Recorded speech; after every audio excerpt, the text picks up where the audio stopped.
RJ Balaji நடித்த சொர்க்கவாசல் இந்த படத்துடைய ட்ரெய்லர் இப்போ ரீசெண்டாக வெளியாயிருக்கு. இந்த ட்ரெய்லரை பார்க்கும்போது என்னையா அது ஆர்ஜே பாலாஜியா இது, ஆக்ஷன் சீக்வன்ஸு, ரொமான்ஸு, சென்டிமெண்ட்டு இப்படி எல்லாத்துலேயுமே கலந்த ஒரு நடிகனாக இருக்காருயா. ஆரம்பத்தில் வீட்டில் விசேஷங்க, மூக்குத்தி அம்மன், இப்படி ஒரு காமெடி படத்தில் மட்டும்தான் வந்துட்டு இருந்தார். அவரே காமெடி கண்டென்ட்லாம் அப்படி சூப்பராக பண்ணிட்டு இருந்தார். இப்போ பார்த்தா சொர்க்கவாசல் இந்த படத்தில் சீரியஸான கண்டென்ட்டில் இருக்காரு.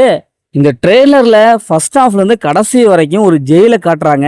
அந்த ஜெயிலில் 2 குரூப்பும் அடிச்சுக்குது. என்ன காரணம்னு தெரில, மிகப்பெரிய சம்பவம் ஒன்று இருக்க மாட்டேங்குது.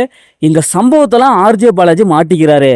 இதுலேருந்து எப்படியாவது வெளிவரணும், வெளிவந்து எப்படியாவது தப்பிச்சு போகணும், வெளியில் இருக்கிற தன்னோட லவரோட சேர்ந்து வாழணும் அப்படின்ட்டு துடிக்கிறாரு. அதே மாதிரி அந்த ஒரு ஆப்ஷன் ஒன்று கொடுக்குறாங்க. அந்த ஆப்ஷன் அவங்க கையில் கொடுக்கப்படுது. இவர் ஏதோ ஒன்று பண்ணிடுறாரு. வில்லனுடைய ஆட்களை அடிச்சிருக்கலாம், கொன்றிருக்கலாம், ஏதோ முக்கியமான ஒருத்தரை வந்து போட்டு தள்ளிடுறாரு. அதனால் ஆர்ஜே பாலாஜியை பழிவாங்கன்னு சொல்லிட்டு 2 வில்லன்களும் சேர்ந்துக்காங்க போல. இன்னொரு பக்கம் பவர்ஃபுல் இல்லைன்னா செல்வராகவன் இருக்காரு. அவருடைய காட்சிகள் அதிகமாக காட்டப்படுது. படத்தில் ஒரு வில்லனா இல்லை நல்லவரா அப்படின்னு தெரில, இருந்தாலும் கொடூரமான முறையில் அப்படியே வர்றாரு. சும்மா அடித்து தும்சம் செய்கிறாரு. அவருடைய கண்ணிலேயே வெள்ளத்தனம் அப்படியே மிரட்டுறாரு. கருணாஸ் இந்த ட்ரெயிலரில் இருக்காரு. வழக்கம் போல் அவருக்கு போலீஸ் கேரக்டர் கொடுக்கப்படுது. ஒரு குணச்சித்திர வேடம் போல் அவர் ட்ரெய்லர்லேயே அப்படியே அவருடைய கேரக்டரை ஃபுல்ஃபில் பண்ணிட்டாரு போல். ஏன்னா அந்தளவுக்கு அப்படியே ஒரு எமோஷ்னலாக இருக்கார். அதுக்கப்புறம் நட்டி நடராஜன் இப்படி அப்படின்ட்டு போலீஸ் ஆஃபீஸராக காமிக்கிறாங்க.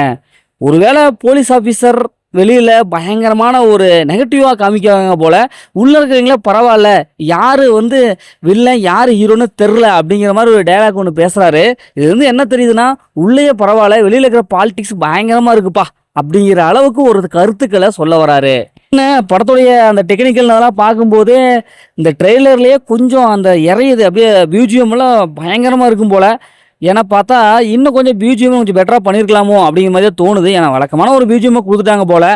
மற்றபடி இந்த ட்ரெய்லர்லாம் அந்த சினிமோட்டோகிராஃபி, கேமராங்கள் அதெல்லாம் சூப்பராக வந்திருக்கு. பார்ப்போம், படம் வெளிவந்ததுக்கு தான் தெரியும் இந்த படம் எந்த மாதிரி இருக்க போகுதுன்ட்டு. ட்ரெய்லரில் பார்க்கும்போது அப்படி இப்படின்ட்டு மிரட்டியிருக்காங்க. ஓரளவுக்கு நல்ல படமாக தான் இருக்கும். ஓகே, இந்த ட்ரெய்லர் பார்க்கும்போது உங்களுக்கு என்ன தோணுது, உங்களுடைய கருத்துக்கெல்லாம் மறக்காமல் கமெண்ட் பாக்ஸில் கமெண்ட் பண்ணுங்கள். மீண்டும் அடுத்த ஒரு புதிய மூவி அப்படின்னு சந்திப்போம்.